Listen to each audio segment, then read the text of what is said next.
No matter where you look, the world around us is filled with color, and the impact it has on our everyday lives is immense. Our emotions and feelings are easily molded by color, and simple changes in hue and saturation can have a heavy impact on our underlying feelings. When it comes to game worlds, minute differences in color palette can make or break the entire experience of a game, and can separate a good-looking world from an artistic masterpiece. To evoke emotions through art, in games or anything else, you have to break down your medium. Luis Antonio from The Witness. The usage of visuals within video games is a core aspect of what makes the medium what it is, and I think that much is clear. But when looking at an environment on a screen, we rarely consider the psychological and mechanical implications that color can have on our experience of a game. Whether we realize it or not, color is hard at work influencing the way that we interpret, behave, and navigate within a game world. In the game Firewatch by Campo Santo, you play as a man named Henry. When his wife Julia is diagnosed with early onset dementia at the age of 41, they try their best to deal with her condition, but as it worsens, she eventually moves away from Henry to be cared for by her family in Australia. In an attempt to deal with the crushing weight of his life circumstances, he picks up a job as a fire lookout in Yellowstone National Park.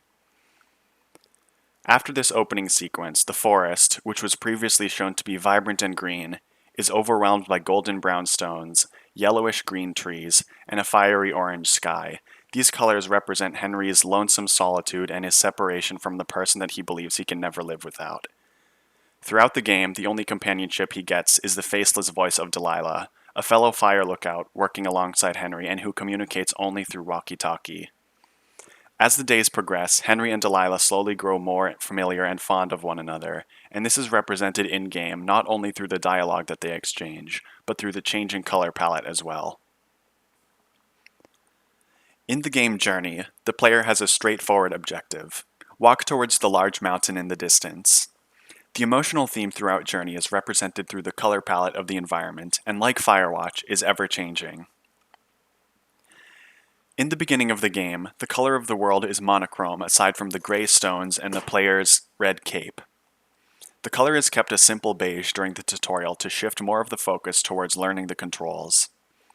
Following this, the color becomes more saturated, yet still simple. In this section, the color motif of glowing light symbols is established for the first time and will appear more later on.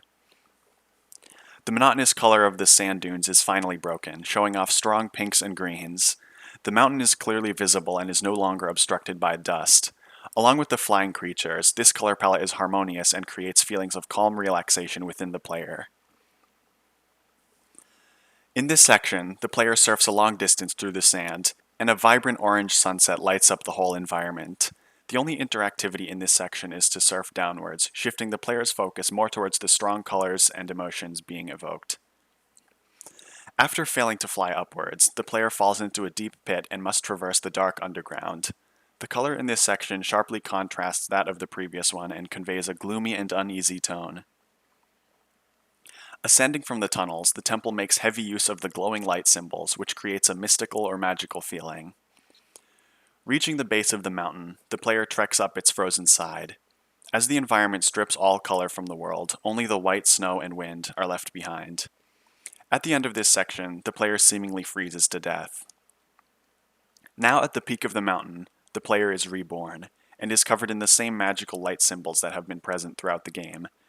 Unlike earlier in the game, the player can now fly freely and continues to ascend the mountain. The colors in this section are vibrant and sharp as the player reaches the end of their journey, and for the first time in the entire game, the sky is clear and bright blue. When it comes to Journey, the color of the environment is as integral to the core emotional experience of the game as is the gameplay itself, if not even more. What is the minimum amount of information we can use to tell you what you need to know about an object? Use that and no more. Luis Antonio. On top of its profound emotional impact, color can be used as a way of guiding the player to a point of interest. As with emotion, this aspect of color can often take effect without the player consciously knowing. While it becomes obvious when pointing it out, this ability for color to influence our behavior is oftentimes subtle and allows for game designers to guide and instruct players in ways that are unobtrusive and seamless.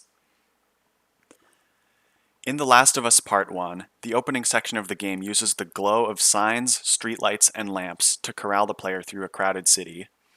As you walk closer to the highly contrasting and glowing signs, fires break out and explosions knock out the power, which not only hints to the player that you no longer need to continue approaching the sign, but also does so in a way that fits within the apocalyptic setting. When each of the guiding lights gets knocked out, turning to the side reveals the next location that you need to go in, and a new light shows which way is forwards.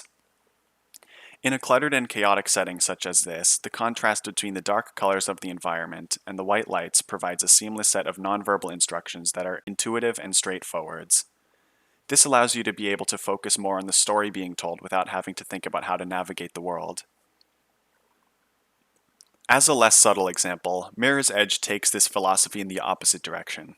Rather than subtly shifting attention towards certain areas of the world, Mirror's Edge makes ample use of highly vibrant hues to break up the otherwise entirely colorless cityscape that you traverse.